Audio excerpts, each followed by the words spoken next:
Okay. జిఎస్టీకి సంబంధించి ఈ ఏడాదికి సంబంధించి చూసుకుంటే డ్రాస్టిక్ చేంజెస్ మరీ 2,500 కోట్లు కూడా వచ్చే పరిస్థితి లేదని చెప్పేసి కొన్ని అంటే పార్టీకి సంబంధించి అంటారా ప్రభుత్వానికి సంబంధించి సపోర్ట్ చేసే పేపర్లే ఈరోజు రాస్తూ వస్తూ ఉన్నాయి. అంటే మళ్ళీ గత ప్రభుత్వంతో పోల్చుకుంటూ జగన్మోహన్ రెడ్డి కంటే మేము ఆదాయాన్ని పెంచేసాం, సంపద సృష్టించేసామంటూ కూడా మాట్లాడుతున్నటువంటి నేపథ్యంలో ఈ జిఎస్టీ వసూళ్లు తగ్గుతున్నాయి అంటే రాష్ట్ర ఆదాయం భారీగా తగ్గుతున్నట్టే కదా లెక్క. ఆబ్వియస్లీ సార్, ఇప్పుడు ఎకనామిక్ యాక్టివిటీ అనేది ఒక సైకిల్ అండి. ఇప్పుడు మీ దగ్గర రూపాయి ఉంటే వెళ్ళి కొనుబడి ఉంటుంది, కొనుబడి ఉన్న దగ్గర తిరిగి ట్యాక్స్ రూపంలో ఎక్స్చెక్కర్కి వస్తుంది.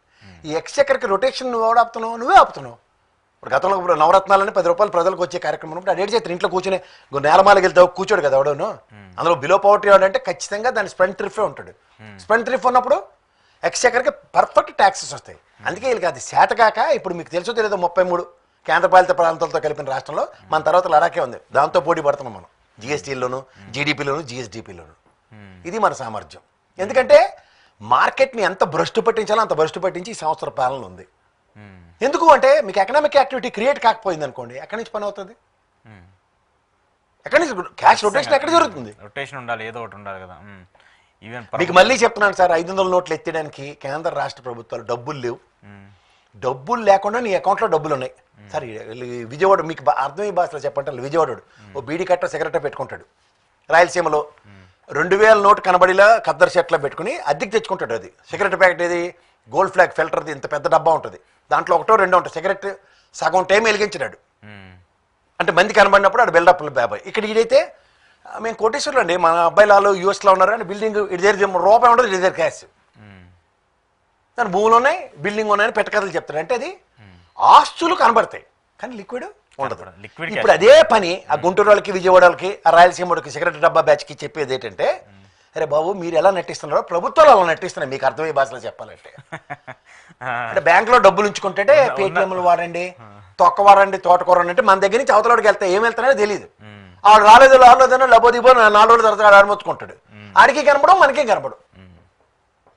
చిన్నప్పుడు బాటర్ సిస్టమ్ అని ఉంటుండేది, అంటే వస్తు మార్పిడి. మన ఇంట్లో కూరగాయ పెడితే నా ఇంట్లో పప్పు, అలాగే వీడు కార్డు చూపించి అదే ఎత్తుకొస్తుంది. ఆ కార్డులో డబ్బులు అడిగి వెళ్తున్నాయని పెట్ట కదా. ఇంకొకటి ఏంటంటే డిజిటల్, వీళ్ళందరూ ఒకటే. మళ్ళీ ఎండే కుటుంబం మన మహానాడులో పెద్ద నోట్లు రద్దు చేసేయాలి. దేనికి రద్దు చేయాలి? 2000 నోట్లు ఎక్కడ కనిపిస్తున్నాయి? ఇప్పుడు లేవు కదా. ఇప్పుడు కనిపిస్తున్నాయి 500 నోటు. ప్రజలను ముష్టివాళ్ళు చేసిన గంతం ఓన్లీ నరేంద్ర మోడీకి వచ్చింది. ఫస్ట్ మీరు ఏటీఎం కాలే 10 ఏటీఎంలు తిరిగితే కానీ నీకు 500 రావు. ఈ 500 పట్టుకొని రే సెలరుందా ఇదిరో మన బతుకులు సామాన్య ఇందులో పడి ఒకటి తెలుసుకొని డిజిటలైజేషన్ అయిపోయింది సార్. డిజిటలైజేషన్ అయిపోయింది. ఎంతమందికి అయిపోయింది? నాకు డిజిటలైజేషన్ నాకు రాదు, చేత కాదు, నేను చేయను. అందులో నరేంద్ర మోడీ చెప్తే నేను సచ్చిన చేయను. చాలా ప్రపంచం అంతా అభివృద్ధి చెందుతున్నప్పుడు బ్రహ్మాండంగా అభివృద్ధి చెందుతున్నారు. ట్రంప్ గడు వచ్చిన తర్వాత ఏం అభివృద్ధి చెందుతుంది? ఇప్పుడు గవర్నమెంట్ ఏం చేస్తుంది, డైరెక్ట్ గా ఈ పేమెంట్స్ కూడా ఆన్లైన్ లో చేయాలి, పెన్షన్లు కూడా ఆన్లైన్ లో ఇవ్వాలనేటువంటి ఒక రూపకల్పన తీసుకురావాలని చెప్పేసి ప్రభుత్వం మరి మా అందరం ఎంఏ పిహెచ్డీలు చదివేసి అసలు ఎడ్యుకేషన్ సిస్టమ్ లో మమ్మల్ని మించిన రాష్ట్రాలు లేవు, దేశాలు లేవు కదా. 100% లిటరసీతో ఉన్నాం కదా మనం. అది కూడా మనం చిన్నప్పుడు ఒకటో క్లాస్ నుంచి ఎల్కేజీ నుంచి మనకి డిజిటల్ మనీ ఉంది కదా.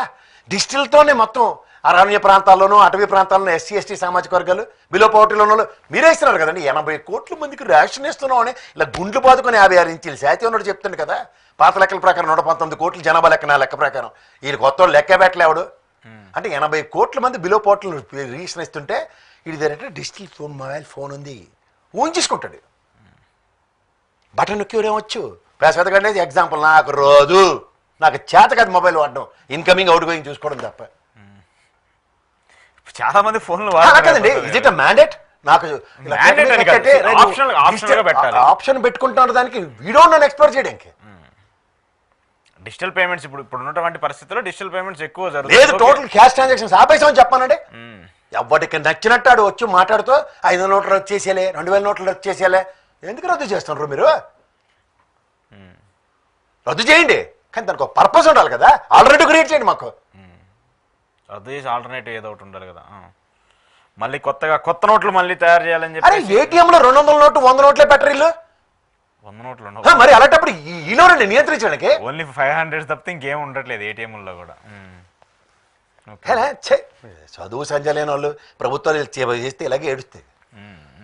అందుకే ఆ మానవుడు మన్మోహన్ సింగ్ గారు, పివి నరసింహరావు గారు దేశోద్ధారకులు వల్ల 10 రూపాయలు ప్రతి ఒక్కరి దగ్గర కలకలాడుతుండేవి. యాడ్ నుంచి వచ్చిండ్రు ఈ తెపాల బ్యాచ్ అంతా. ఎవరికి ఒక ఎకనామిక్ సిస్టమ్ మీద అవగాహన లేదు. ఎవరో దాకా ఎందుకు సార్ మీకు మళ్ళీ చెప్తున్నాను. Piyush Goyal is happen to be chart accountant, గతంలో సురేష్ ప్రభు చార్ట్ అకౌంటెంట్.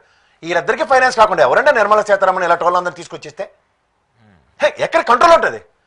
గతంలో ఒక గుజరాత్ అని పెడితే అయ్యో బాబాయ్ నా వల్ల కాదని పారేపడి శక్తికాంత్ దాస్ తీసుకొచ్చి ఆర్బీఐ గవర్నర్ చేశారు. నేను సిస్టమ్ మీద ఎందుకు మాట్లాడుతున్నానంటే ప్రజలకు అవగాహన కల్పించుకోండి. అవగాహన ఉన్న సబ్జెక్ట్ మీద వాళ్ళకి ఇస్తే వాళ్ళు ఏదో ఒకటి చేయడానికి దానికి ఏదో క్విజ్లో లాగా పాస్ నువ్వు మాట్లాడు అని డిప్యూటీ ఫైనాన్స్ మినిస్టర్కి ఇచ్చి మాట్లాడమంటది ఆవిడ. ఓకే, సో అయితే ఏంటి జిఎస్టీలు ఇప్పుడు ఏపీలో జిఎస్టీలు పెరిగే సార్ జిఎస్టీఏ ఒక measurable Failure. Failure in the entire world. చాలా స్టేట్స్లో కంట్రీస్లో విత్డ్రా చేసుకున్నారు. మనం పంతానికి పోయి పాపన కన్నట్టు దిక్కుమల్ జిఎస్టీని ఎత్తికి పెట్టుకుని ఓ ఫెడరల్ సిస్టంలో ఒక స్టేట్స్ వీటో పవర్ని చంపేయడానికి కేంద్ర ప్రభుత్వం ఆడుతున్న ఒక వికృత దాష్టిక క్రీడ. దీనికి బలవుతుంది రాష్ట్రాలే. మరి చెంచాలు అట్టుకుని భజనలు చేసుకుంటే మీ కర్మ చావండి అలాగే. ఎందుకంటే మీకు మళ్ళీ చెప్తున్నాను, ఎన్నోసార్లు చెప్పారు, మనం కట్టే 100 రూపాయల ట్యాక్స్ మన తెలుగు రాష్ట్రాలు మీకు అర్థమేసేస్తే తెలుస్తుంది. 100 రూపాయలు కడితే 50 రూపాయలు కూడా తెలంగాణ వాడికి రావట్లే, మనకి 49-50 రూపాయలు మనకి దగ్గర ఈడ్చుకుని వస్తుంది. అదే మధ్యప్రదేశ్ వాడు 890 రూపాయలు ఎత్తేస్తాడు, ఉత్తరప్రదేశ్ వాడు 950 రూపాయలు ఎత్తేస్తున్నాడు, మనకంటే బీహార్ వాడు 1200 అంత ఎత్తేస్తున్నాడు. యాడ్ నుంచి పోసేస్తున్నాం మన దగ్గర తీసుకెళ్ళి వాళ్ళ ఏదైనా పోస్తుంటే మనం ఎరుమాలోకల్లో కూర్చుని ఇప్పుడేమో సనాతన ధర్మాన్ని ఓవరాక్షన్లు చేసే వాళ్ళు ఇలా శతశతరణలు తెచ్చుకుంటే ప్రాథమిక అవగాహన కరుడిపై అవగాహన ఉన్న చంద్రబాబు నాయుడు గారు కూడా నోరు బలం సూ తెచ్చుకుని కుట్టుకుని కూర్చుంటే మనవేడి చేస్తాం సార్. దేనికి? రాష్ట్రాలు ఆర్థిక వ్యవస్థ శాస్త్రాలు చదువుకున్న వ్యక్తి అతను 14 సంవత్సరాల అనుభవం ఉన్న ముఖ్యమంత్రి గారు ఈరోజు వచ్చి ఆర్థిక విధానం సంస్కరణలకి జాతీయ స్థాయిలో చేయగలిగినంత నేపథ్యం ఉన్న వ్యక్తి యాడ్ నుంచి సంస్కరణలు మాట దేవుడు వరకు ఉన్నది ఏదో చూడండి వెనకటి సామెత ఉంటుంది, కొననాలికి మళ్ళీ ఇస్తే ఉన్ననాలికి కూడా బీకినట్టు. అది ఇదైతే అన్ని స్టేట్స్ సౌత్కి సంబంధించి అన్ని states which is the richest states ఒక విధంగా చెప్పాలంటే మన కంట్రిబ్యూషన్ ఎక్కువగా ఉంటుంది. కానీ ఈరోజు మనం మళ్ళీ మన కేంద్రానికి రావాల్సినటువంటి నిధులకు సంబంధించి మనం వెళ్ళి అక్కడ చేతులు చాపి అడుక్కోవాల్సినటువంటి పరిస్థితులు వచ్చాయి. ఇప్పుడు మనం ఒక బుద్ధి తెచ్చుకోవాల్సిన విషయం ఏంటంటే ఒక పక్క కర్ణాటక సదరన్ స్టేట్స్ అంటున్నారు కదా, తమిళనాడుని చూసుకోండి. రాష్ట్ర ప్రయోజనాలు అన్నప్పుడు ఉదాహరణకి దే విల్ యాక్ట్ వాళ్ళు ఏడీఎంకే ఒకటే మాట మీద ఉంటారు. ఇవాళ చూడండి కమలాసన్ గారు చేసిన ఓవర్ యాక్షన్కి పోరాక్ గుట్లే అని ఇంక్లూడింగ్ బీజేపీ కాంగ్రెస్ కూడా ఒక ప్లాట్ఫామ్ మీద ఉన్నాయి. మీరు గమనిస్తున్నారా? That is the pride of the state గురించి కనబడే విధానం చూసుకొని నేర్చుకోకపోతే ఎందుకు? అందుకే వాళ్ళు అంత ధైర్యంగా తన్ని తగిలేసి మంది